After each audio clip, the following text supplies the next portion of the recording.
let me hear some of that rock and roll music.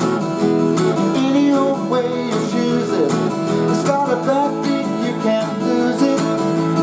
Any old time you use it. It's gotta be rock and roll music. If you wanna dance with me. If you wanna dance with me. Hello folks. In this video I'm going to show you how I play that great Chuck Berry rock and roll song, Rock and Roll Music. I first heard this song when I was a little kid back in the mid-1970s, when I bought a copy of the Beatles album, Beatles for Sale, on cassette. I've still got it. John Lennon sang a great version of this song on that album. The Beatles played the song in the key of A. It's a simple 3-chord trick song, and in A, those 3 chords are A, D and E. With this song, the key of A is much too high for my singing range. In fact, it was pretty high for John Lennon as well, but he deliberately used to pitch songs right at the top of his singing range so he could shout them out and give them those meaty performances, like he also did in the song Twist and Shout. Chuck played the song in the key of E flat, much lower, with this kind of rock and roll riff. Rock and roll music, any old way you choose it. It's got a backbeat, you can't lose it. Any old time you use it. It's gotta be rock and roll music. If you wanna dance with me. If you wanna dance with me. Chuck played those rock and roll riffs using entirely downstrokes of his pick like I did just then. I teach how to play that kind of Chuck Berry style riff in my tutorial number 2. But we're not going to play the song Up the Neck in E flat using those riffs. They sound great, but without a band to back you up, without other musicians, they can sound a bit thin, a bit empty. For that reason, I'd recommend playing the song in the key of E, so that you can use nice, ringing, open chords. The key of E is a great key for rock and roll and rockabilly. In the key of E, the chords you need for this song are E, A, and B7. Incidentally, this song can be found in my rock and roll songbook, The Hot Rockin' 100, 100 classic rock and roll songs. All of the classic rock and roll songs from the 1950s can be found in here. You can buy it from Amazon in paperback format like this. You can also buy it in paperback format from lulu.com, where you can also buy spiral bound or coil bound copies, those that fit nicely on music stands, like that. You can also buy it from lulu.com as a PDF, so you can look at it on your computer, iPad or tablet. This song follows a chorus, verse, chorus, verse, chorus, verse, chorus song structure. There are 4 verses. The choruses use more or less a 12-bar blues chord progression with some extra bars added on to the end. Here's what that chord progression looks like. We start off with 4 bars of E. We move to A for 2 bars. Come back to E for 2 more bars. Then we have 2 bars of B7. Up to that point, the chord progression is the same as a pretty standard 12-bar blues. What we do next is play 1 more bar of B7. So that's actually 3 bars of B7 together. Then we have a bar of E, back to B7, and then we finish on an E with a stop before we go into a verse. The song starts like this though,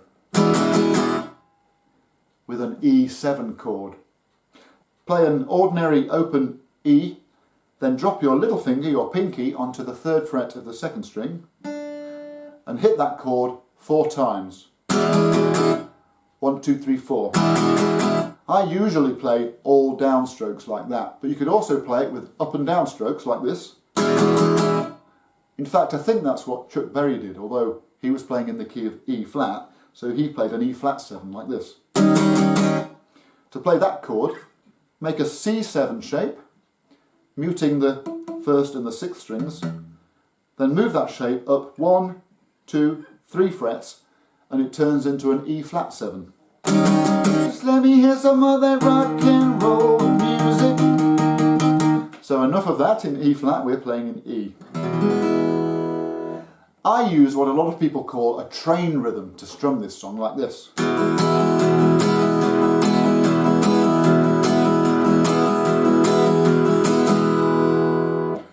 I'm strumming down and up all the time. Down on the beats and up in between the beats, like this. 1 and 2 and 3 and 4 and 1 and 2 and 3 and 4. So down on the numbers, up on the ands in between. You may have noticed that I'm also hitting the strings a little bit harder on beats 2 and 4, the backbeat. The backbeat that's mentioned in the choruses of this song. In fact, it's when I first heard this song that I first heard the term backbeat.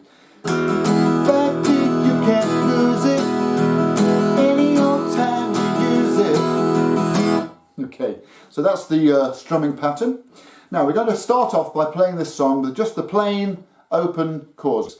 Have a go at playing it along with me. I'll give you a count in. We go 1, 2, 3, like that. Okay? 1, 2, 3. Just let me hear some of that rock and roll music. Any old way you choose it. It's got a backbeat, you can't lose it. Any old time you use it. It's gotta be rock roll music. If you wanna dance with me. I have no kick against modern jazz. And then you're into a verse. So that's just playing plain, open chords. But you can spice it up a little like this. When you play the E chord, try this.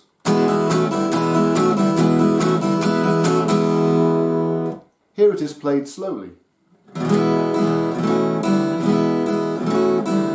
and 2 and 3 and 4. 1 and 2 and 3 and 4. What I'm doing is this. I'm playing down and up on the plain open E chord, and then on beat 2 and also on beat 4 I drop my third finger down so it bends backwards like that. So I'm holding down notes on the 2nd fret of the 4th, 3rd and 2nd strings. I'm trying not to hold down the 1st string, but I think sometimes I do. So I'm playing that note on the 2nd fret of the 1st string as well. Then immediately after that 2nd beat, the and that follows it, I lift my fingers off completely for the up strum, like that. 1 and 2 and then we do that again for the rest of the bar. 1 and 2 and 3 and 4 and 1 and 2 and 3 and 4 and 1 and 2 and 3 and 4.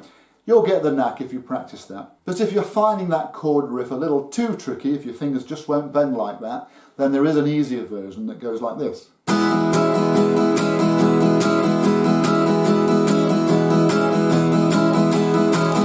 Elvis used to play that riff when playing an E chord.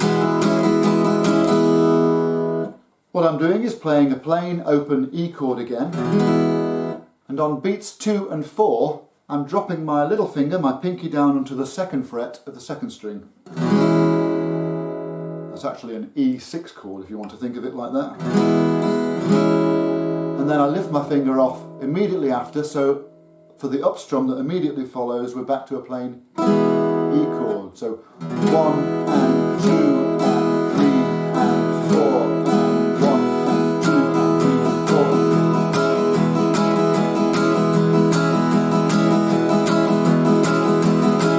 So you're dropping your little finger down onto that extra note on the backbeat, beats 2 and 4 in the bar.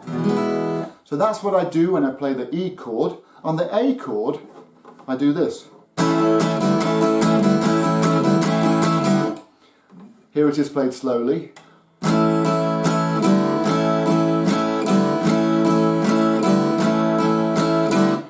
and 2 and 3 and 4 and 1 and 2 and 3 and 4. So on the ands that follow beats 2 and 4, I lift my fingers off and strum upwards on open strings. 1 and 2 and 3 and 4 and that comes to life when you play it faster with the backbeat in the strum.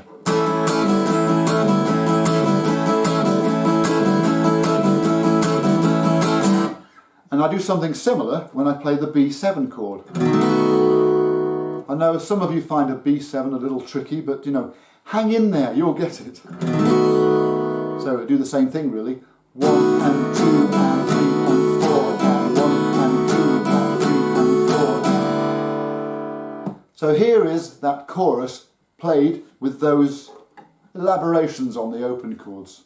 Starting off with the thing, with a counting.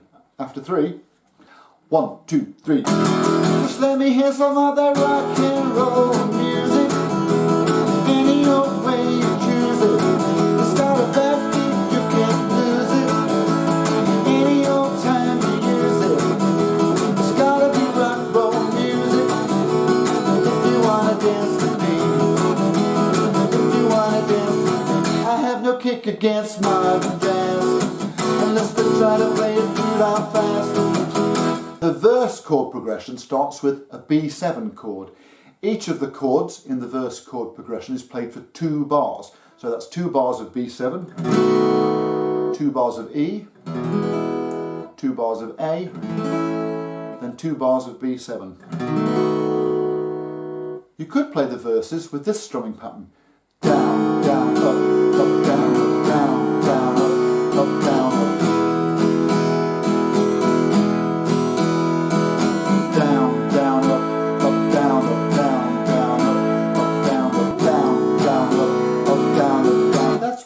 Go for that, and then we're into another chorus.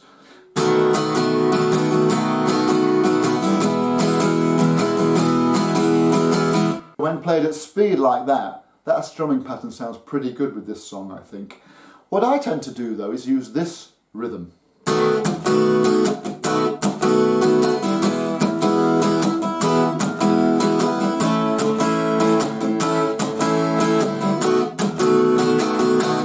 Here's that rhythm pattern played with a B7 chord.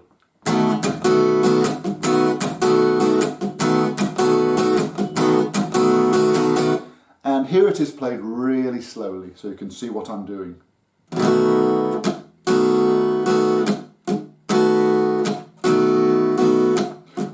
and 2 and 3 and 4 and 1 and 2 and 3 and 4 and... So I'm strumming up and down like we have been so far, but on beat 2 and on beat 4 and the and that follows beat 4, I'm playing percussive strums. I achieve that by relaxing my fingers so they're still touching the strings but not holding them down onto the fretboard. And I lean my hand slightly so that I also mute the open strings in the chord to get that percussive sound. Like that. So I do that on beat 2 and beat 4 and the and that follows beat 4. 1 and 2 and 3 and 4 and 1 and 2 and 3 and 4 and 1. With the E chord we have a little bit of a challenge. What do we do with all the open notes, the ones that we're not holding down? Well, we still play percussive strums by lifting the fingers up so they're still touching the 5th, 4th and 3rd strings to deaden them. Then we lean the fingers over so they're touching but not holding down the 1st and the 2nd strings. We're getting percussive strums. You leave the 6th string to ring on. It is the root note of the chord after all, so it sounds pretty good like this.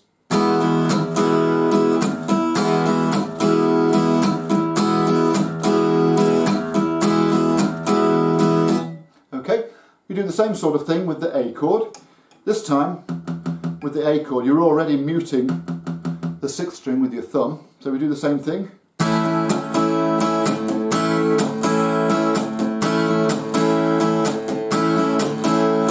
If you haven't seen my videos before, you think, what on earth is he doing when he's playing an A chord?